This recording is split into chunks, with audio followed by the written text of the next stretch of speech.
नमस्कार दोस्तों। आज हम बात करेंगे पी शॉट थेरेपी के बारे में। कई तरह के प्लेटफॉर्म्स पर इस थेरेपी को काफ़ी ज़्यादा प्रमोट किया जा रहा है। पी शॉट थेरेपी यानी प्लेटलेट रिच प्लाज्मा थेरेपी के इंजेक्शंस का प्रयोग कई बीमारियां जैसे हड्डियों एवं मांसपेशियों की बीमारियां, चर्म रोग या वुंड हीलिंग से संबंधित रोगों में किया जा रहा है।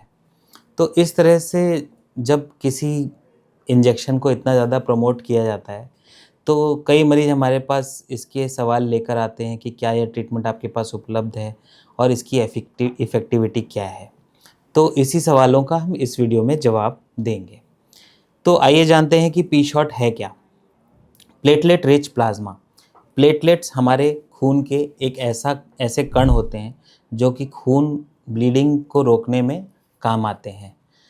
यह प्लेटलेट्स खून की ऐसी कोशिकाएं होती हैं जिनमें कि कई प्रकार के ग्रोथ फैक्टर्स और केमिकल सब्सटेंसेस होते हैं जो कि कई उसके इफ़ेक्ट्स होते हैं। कई तरह के नर्व्स के रीजनरेशन और इन्फ्लेमेशन को कम करना, इस प्रकार की चीज़ों में इनका रोल होता है।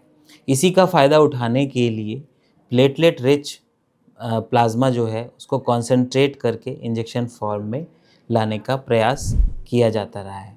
इरेक्टाइल डिसफंक्शन में कैवर्नस नर्व्स, कई मरीजों की कैवर्नस नर्व्स में प्रॉब्लम होती हैं, वेसल्स में प्रॉब्लम होती है। तो इस तरह के प्रॉब्लम्स वाले मरीजों में ऐसा माना जाता है कि प्लेटलेट रिच प्लाज्मा के इंजेक्शन से हमें इन नर्व्स के रीजनरेशन में मदद मिल सकती है और इरेक्शन का क्योर हो सकता है। पी शॉट थेरेपी को इसीलिए लोग इस तरह से प्रमोट करते हैं कि यह इरेक्टाइल डिसफंक्शन का परमानेंट क्योर है।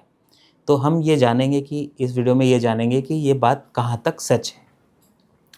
तो आइए जानते हैं कि पी शॉट थेरेपी लगाई कैसे जाती है, इसको बनाया कैसे जाता है। तो सबसे पहले तो इसकी प्रक्रिया ये होती है कि मरीज़ के खुद का ब्लड सैंपल कलेक्ट किया जाता है और उसको सेंट्रीफ्यूज किया जाता है, यानी ज़ोर से एक मशीन के अंदर घुमाया जाता है। तो इसमें प्लेटलेट रिच जो प्लाज्मा होता है वो अलग हो जाता है। उस फ्रैक्शन को अलग करके उसमें थोड़ा कैल्शियम क्लोराइड भी डाला जाता है ताकि वो थोड़ा गाढ़ा हो जाए और कैवर्नस या पेनिस में ज़्यादा देर तक मौजूद रह सके। तो इस प्रकार से जब प्लेटलेट रिच प्लाज्मा तैयार हो जाता है तो उसको एक इंजेक्शन में भर के पेनिस में इंजेक्ट किया जाता है। अब इसका शेड्यूल और डोज़ कहीं भी कोई फिक्स नहीं है। आमतौर पर लगभग 4 से 8 इंजेक्शन हर हफ्ते लगाए जाते हैं। हर हफ्ते मतलब टोटल 4 से 8 इंजेक्शन लगाए जाते हैं। हफ्ते में 1 बार या 2 बार तक ये इंजेक्शन लगाए जाते हैं। इस प्रकार से इंजेक्शन लगाने के बाद कुछ फॉलोअप पीरियड होता है, वेट किया जाता है और उसके बाद इसके ट्रीटमेंट के इफ़ेक्ट को इवैल्यूएट किया जाता है। हमारे यूरोलॉजी में जो 2 महत्वपूर्ण गाइडलाइंस हैं, इंटरनेशनल गाइडलाइंस है European association of urology guidelines और अमेरिकन यूरोलॉजी एसोसिएशन गाइडलाइंस। इन दोनों ही गाइडलाइंस के मुताबिक पी शॉट थेरेपी जो है वो एक एक्सपेरिमेंटल ट्रीटमेंट ही कहा गया है। इसे कोई गाइडलाइन के मुताबिक कोई प्रॉपर ट्रीटमेंट का दर्जा नहीं दिया गया है। तो यहाँ मैं यह क्लियर करना चाहूँगा कि ये ट्रीटमेंट जो है बहुत सारे लोग इसको इतना ज़्यादा प्रमोट करते हैं कि बेचारे मरीज़ इसको एक किसी मैजिक ट्रीटमेंट की तरह लेना चाहते हैं कि मैं ये 2-3 इंजेक्शन इसके लगवा लूँगा और मैं हमेशा के लिए क्योर हो जाऊँगा। ऐसा नहीं सोचना चाहिए। इरेक्टाइल डिसफंक्शन एक आयामी बीमारी है।